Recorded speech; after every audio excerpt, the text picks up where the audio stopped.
This is still day 3, Inca Trail. It is about 8:45 in the morning. We've made a ascent for a couple hundred meters.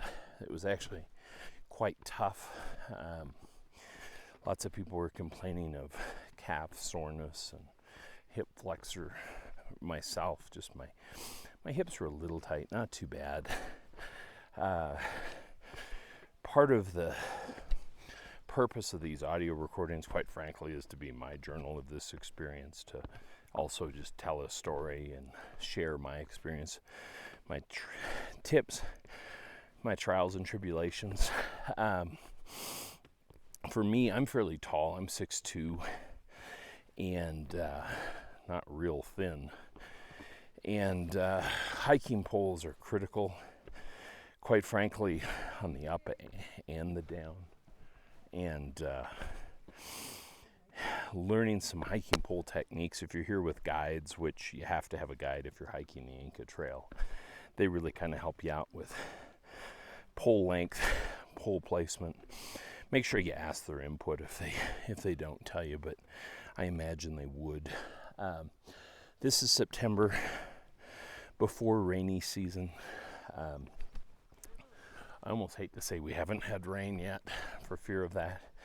I brought a rain jacket and a poncho. I ended up on, after day 1, dropped the rain jacket from my bag. Day 1's an easy day. This is a 4-day Inca Trail trek, which is the pretty common trek. They call it training day. See how your pack works for you. Even though we're going down, it's still, it's exercise.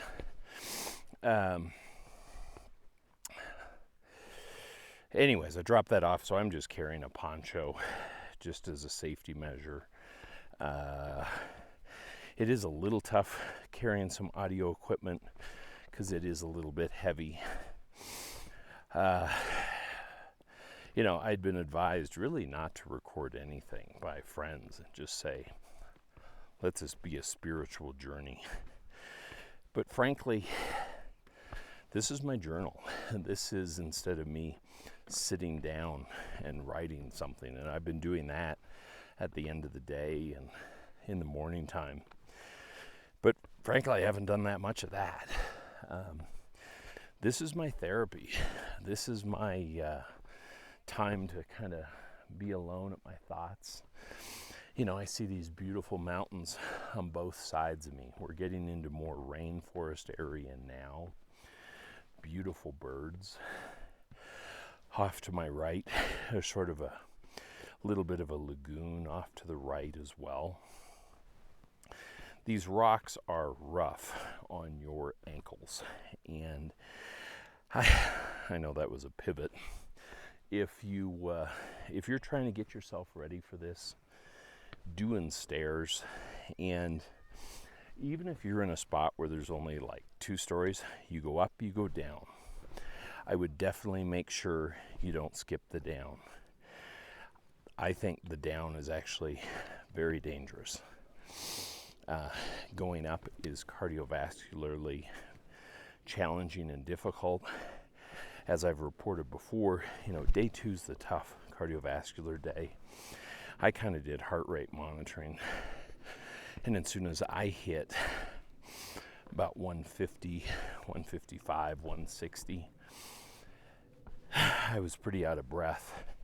That was my cue to stop and even have about a 45-minute rest.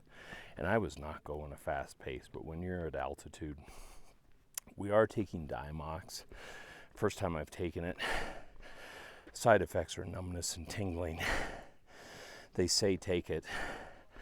I had read something, take it 24 hours to 48 hours beforehand, so it started at 48 hours before Cusco. I'm coming down to a spot now where there's a cave on the left side. The road is flattening out a little bit. On a lot of even the flat straightaways, The rocks are still very round, very uneven. They call this a moderately difficult trail, I think, from everything that I've read. I guess that's how they classify it.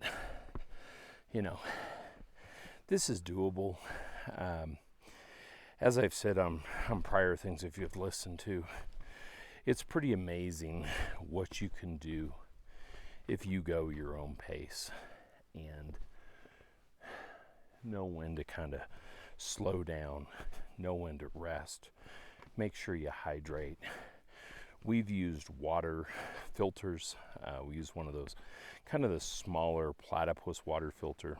We've got no financial things to disclose on this. Wish we did, but we don't. It's been great. Lightweight, portable. They boil the water.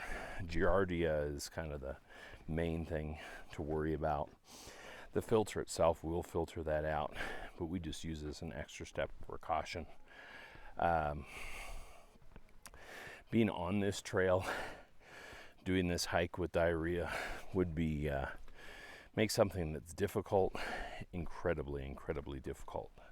So, touch wood. I'm not touching wood. I'm touching hiking poles to granite rock. But no challenges there. So, being precautious. But back to sort of the spiritual journey. I love being around others. People come here by themselves, usually in a group, because you have to have a guide. You'll be with a group, it seems like somewhere between around 10 people in a group. And you have together time and you have separate time. And if you're at a really slow pace, usually there'll be a guide who will keep an eye on you and make sure you're good. But it's really a great sense of community. The adventure we're on here has mostly Aussies, someone from Manchester, England, and then us. We're from Dallas, Texas. And just a great group. Most of them are 20s. I guess some early 30s. And I guess a cautionary tale is to maintain or do what you can to maintain fitness as you get older. That's something I didn't do. I went to dental school, medical school, and residency, and then built a practice and had kids, and I did not make my own health a priority, and it's been a bit of a slog getting back into that. As I said previously,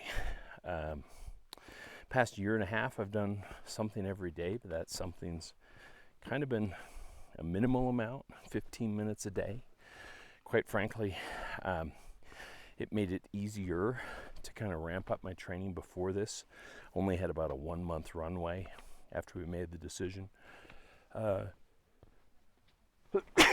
Excuse me. But it allowed me to do stairs, and I did a flight of 25 flights, and it wasn't easy, but it wasn't terrible. And that gave me a chance to do 60 flights. Once again, with my backpack on. I didn't weigh it down fully initially. And I probably didn't do that to my full kit. Quite frankly, that probably would be something that would have been beneficial.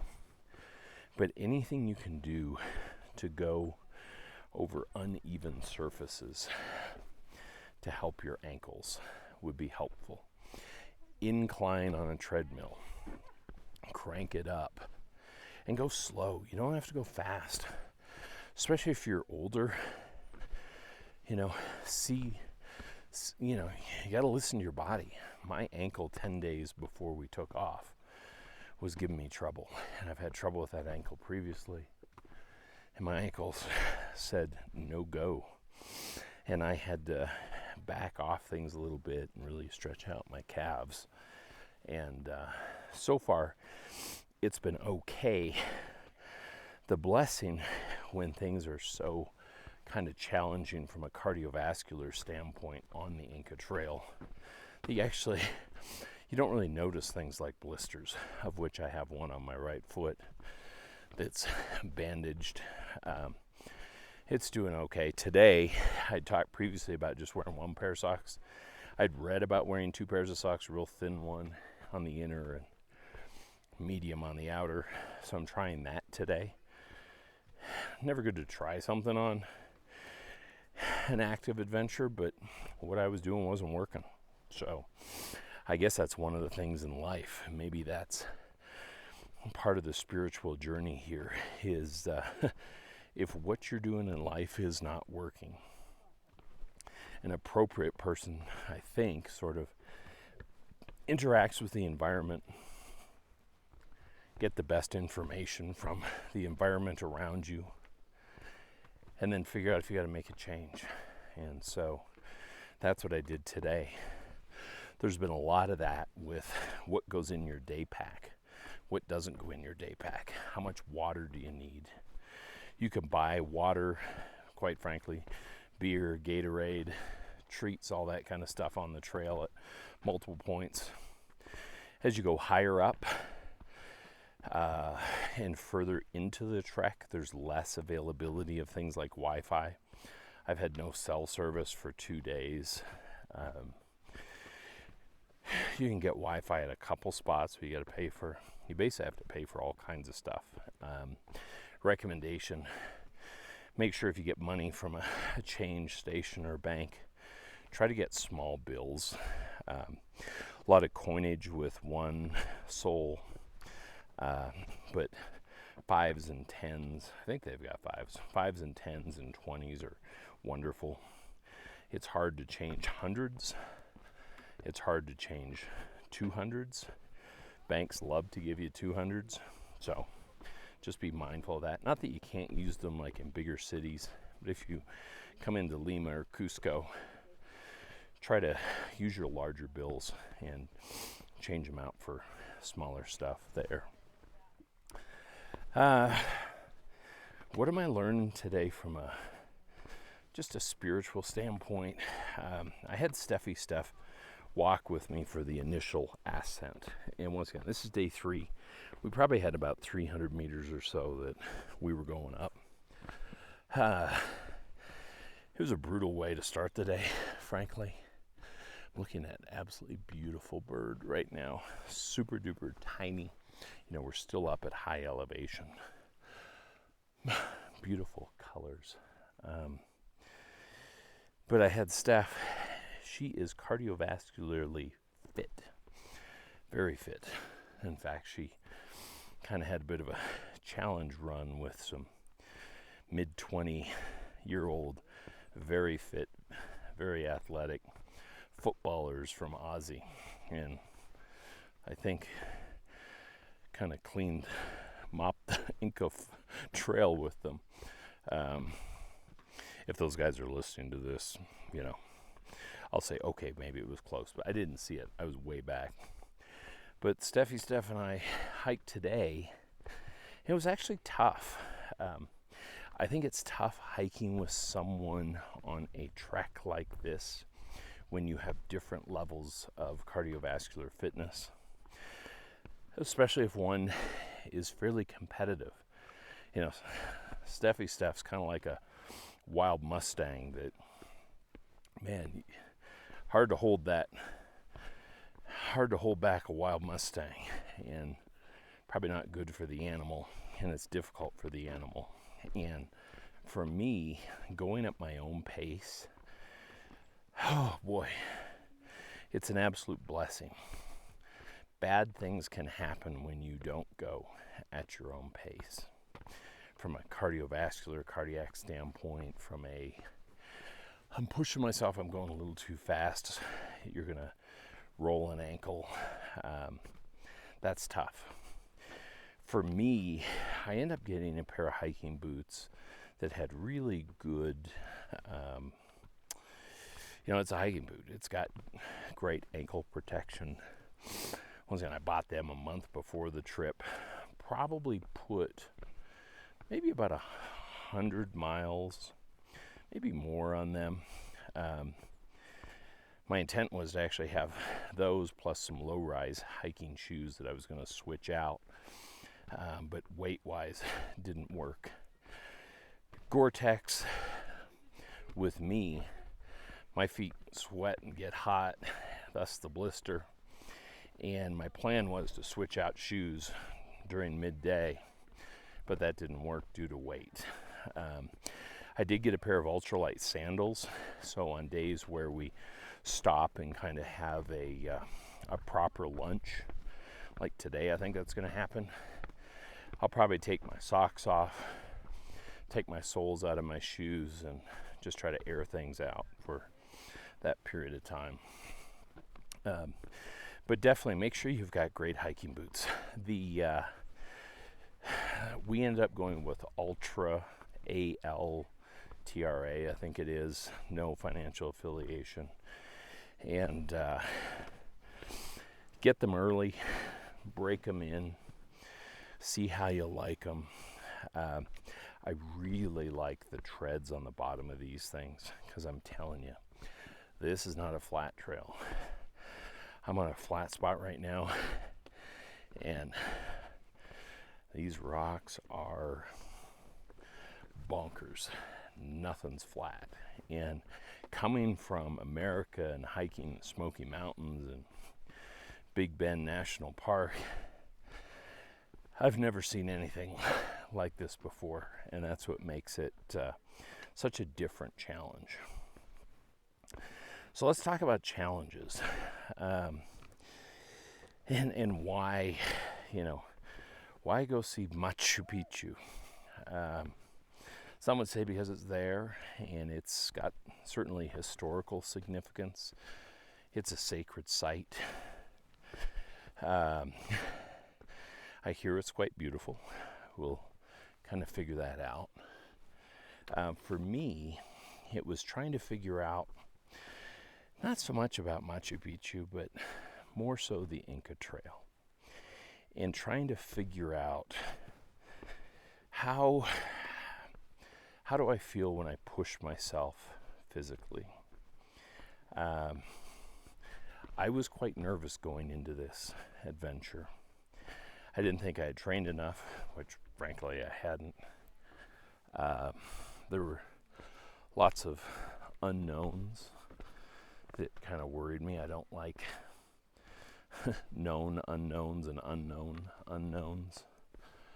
But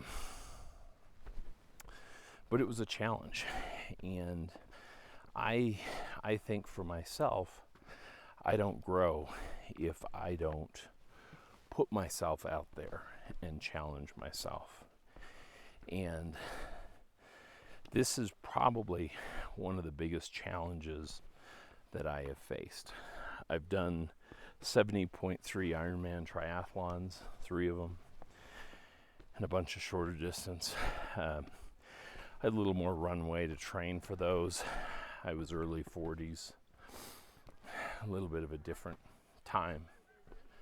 But, figure out what's your challenge going to be.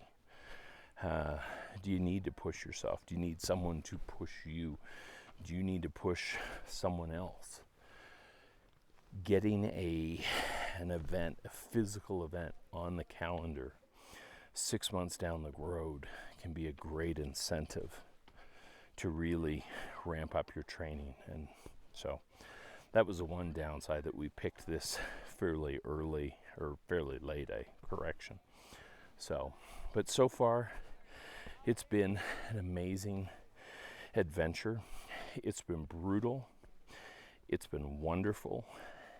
It has been amazing, and we'll see how things go. All right, thank you.